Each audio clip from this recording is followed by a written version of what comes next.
Hi, this is Dr. Gregory Sadler. I'm a professor of philosophy and the president and founder of an educational consulting company called Reason.io, where we put philosophy into practice. I've studied and taught philosophy for over 20 years, and I find that many people run into difficulties reading classic philosophical texts. Sometimes it's the way things are said or how the text is structured. But the concepts themselves are not always that complicated, and that's where I come in. To help students and lifelong learners, I've been producing longer lecture videos and posting them to YouTube. Many viewers say they find them useful. What you're currently watching is part of a new series of shorter videos, each of them focused on one core concept from an important philosophical text. I hope you find it useful as well.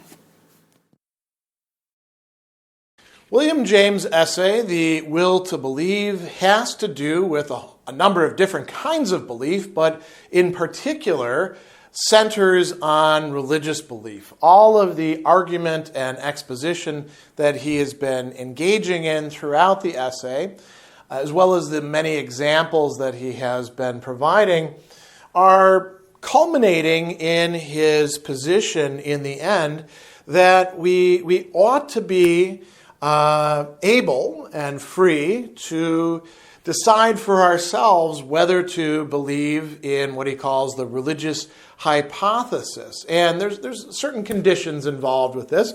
He doesn't want to embrace any sort of, what we might call rank superstition, right? He says that sad experience makes me fear that some of you may still shrink from radically saying with me in abstractor that we have the right to believe at our own risk any hypothesis that is live enough to tempt our will. Why? Because the freedom to believe what we will can be applied to the case of some patent superstition.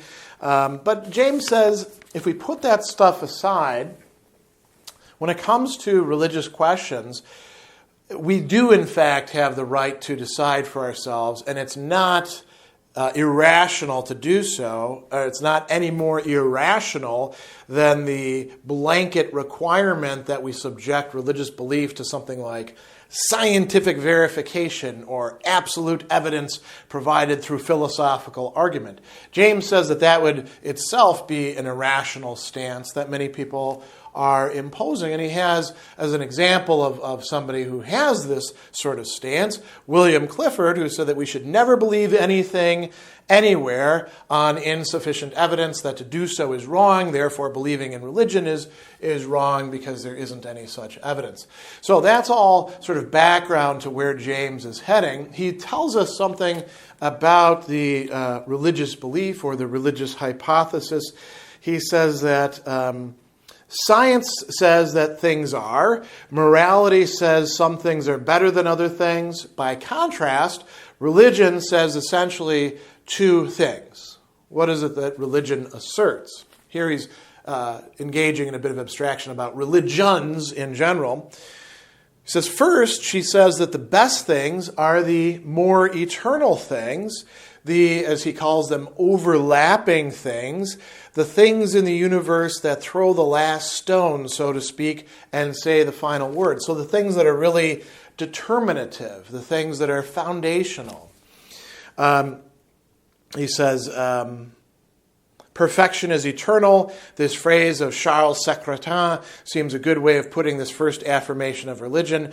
And notice what he says, an affirmation which obviously cannot yet be verified scientifically at all. We can't use the means of science to decide what, in fact, are the eternal, overlapping, and determinative things. That doesn't mean that we can't have any notion of these, or we can't verify it in other ways. The second thing that he says, the second proposition, is that we are better off even now if we believe her first affirmation to be true. So we're better off if we believe that statement to be true, that the best things are eternal, overlapping, and determinative. And so the one is a claim about, value, order, things along those lines. The second one is a statement about what is good for us as human beings. Now, you may not recognize most forms of religion in this rather stripped down way of expressing it, but this is what James thinks is really at the essence of religion. And it's good to keep in mind that James himself had a lot of experience with religion and religious people, and did in fact give the lectures, the varieties of religious experience. So he's not just doing armchair pontificating, he's saying things that he thinks are really at the core of genuine religious belief, not just mummery or, religion is social control or anything like that.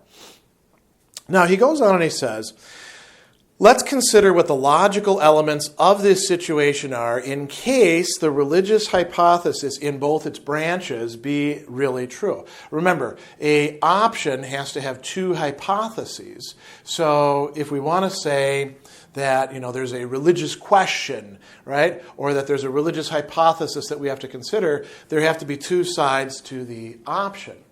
What are the nature of these? So first he says that we must admit the possibility at the outset, if we're going to discuss the question at all, it must involve a living option. And here we might think back to some of the assertions that he made at the beginning. His crowd was a Protestant school where he is giving this lecture, and he says that, be a Christian or be an agnostic, these are live options for you. Be a theosophist or be a Muslim, not so much. Now, if you're in a place where there's a lot of Muslim belief and there's a masjid right down the road and you can study with that and you know people, that starts to become a live option for you, right? Or, I don't know, if you hang out with the theosophists, wherever they happen to be, or whatever group, those are live options for you. Options are live or dead relative to us. So what might be a live option for me might not actually be a live option for you. I'll mention just as an example of this, when I was in graduate school, having grown up in the Midwest where people, generally either were some, form of religion in the sense of identifying with a religious organization, going to services, having some beliefs, or they, had rejected those beliefs, or they were agnostic or something like that. It was a genuine surprise to me to meet a fellow graduate student who had grown up in Southern California and had grown up in such a secular environment that he really was bemused about what religious people thought they were up to. I had never really encountered what you might call a cultural secularist like that, where it just, these weren't live options for him at all. For me, I could, go back to the church or reject the church or pick some other denomination or, embrace something else. But for him, none of those things actually made sense. They weren't live options. So religion offers us a possibility if it is indeed a live option in the form that we're looking at. He also goes on and he says, here we go. We see that religion offers itself as a momentous option. What is a momentous option? If we don't take the option, we miss out on something. We can't go back and point to that point in time and redo it or find similar options occurring later on. So he says we're supposed to gain even now by our belief and to lose by our non-belief a certain vital good. That makes it a momentous option. Then he says, religion is also a forced option so far as that good goes. We can't escape the issue by remaining skeptical and waiting for more light because although we do avoid error in that way, if religion be untrue, we lose the good. If it be true, just as certainly as if we positively chose to disbelieve. It's as if a person should hesitate indefinitely to ask a certain woman to marry him because he was not perfectly sure that she would prove an angel after he brought her home. Very unrealistic expectations of marriage right there. Would he not cut himself off from that particular angel possibility as decisively as if he went and married someone else? So James goes on and he says, skepticism is not the avoidance of option, it's actually taking an option. So religion offers itself to at least some of us, under its various guises or modes, as a living, momentous, and forced option between hypotheses. And it's good to remember that James, by this point, has established that when we have such a genuine option such as that, and it can't be decided by intellectual means alone, he says that not only may we decide it based on our passional nature or volitional nature, that is, by willing, by deciding, we must do so. We must do so one way or the other. And so James is making the argument that to forbid that, as many people who argue against religion do, or caution against throwing yourself in or taking a leap of faith, are engaged in doing, is actually a illegitimate stance to take. So he says, to preach skepticism to us is duty until sufficient evidence for religion be found, is tantamount to telling us, when in presence of the religious hypothesis, that to yield to our fear of it being error is wiser and better than to yield to our hope that it may be true. And he says that what we have an example of here is not the intellect against passions, but rather the intellect being driven by one passion against the other passions. The person who argues in favor of, don't make any commitments, they're driven by fear, essentially. Fear of falling into error. Or even of you falling into error, because it's not their belief that you're deciding, it's your belief, what he says, right? So he says, here we go. If religion be true and the evidence for it still be insufficient, I do not wish, by putting your extinguisher upon my nature, which feels to me as if I had, after all, some business in this matter, to forfeit my sole chance in life of getting on the winning side. So that's a key aspect. And that takes us up to a certain point. Then James introduces another wrinkle. He tells us that there's a further dimension or claim of religion. Would this indeed apply to all religions? Perhaps not. Although people often want to bring up, examples of Buddhism and say it's non-theistic. Well, not exactly. Many forms of Buddhism are, in fact, theistic. And, there is no self. True, but there are persons. If you're praying to the Bodhisattva Guanyin or trying to get yourself into the Pure Land through faith in Amida Buddha, that's a regular religious hypothesis, and that fits in with this claim. He says that one of the things that religion tells us is that the more perfect and more eternal aspect of the universe is represented as having a personal form, a form we can interact with. The universe is no longer a mere it to us, but a thou if we are religious. And he says any relation that may be possible from person to person might be possible here. Notice he doesn't say is possible, might be possible.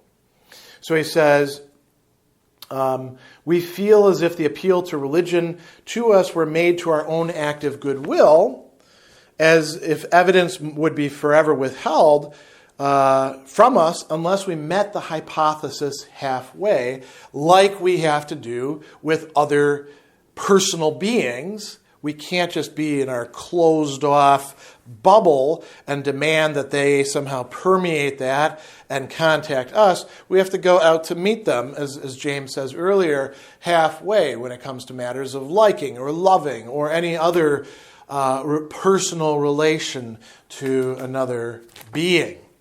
So, again, he says that if the hypothesis were true in all its parts, including this one, then pure intellectualism, with its veto on our making willing advances, would be an absurdity, and some participation of our sympathetic nature would be logically required. We would have to go out there and extend ourselves and take a risk of falling into falsehood, but the risk that can also bring us into contact with truth, not merely possessing the truth, but being in relation to the truth, being in a personal relation with the truth. The last thing that he says is that belief is measured by action. So, because of that, he says, anyone who forbids us to believe religion to be true also forbids us to act as if we did believe it to be true. And then he goes on and says, the whole defense of religious faith hinges upon action. So here's where James is giving us a sort of pragmatic criterion for whether a person really is embracing or acting upon religious belief or faith. Does it make any difference in their life in ways that can be observed? He says that if the action required or inspired by the religious hypothesis is in no way different than that dictated by the naturalistic hypothesis, then religious faith is a pure superfluity, better pruned away, and controversy about its legitimacy is a piece of idle trifling, unworthy of serious minds. So if the religious belief doesn't actually make any difference in a person's life, in their behavior, in what they would do, if they don't do anything differently than they would if they accepted the purely naturalistic hypothesis, that this is all we get, and there aren't any, best things that are eternal or any of that sort of business, let alone personal, then it doesn't really mean anything. It doesn't have any significance. It's only when it does lead to some modification of action or a continuance of an action for somebody who continues to live out a religious faith, that it would have any significance. So, James is providing us here with a pragmatic argument for why it is that not only should we be prepared to accept religious belief on our own part, or at least to entertain it as a hypothesis, and then to try to see whether there's anything there, but also for the legitimacy of other people's faith, which may have to do with very different live options than those which appeal to us.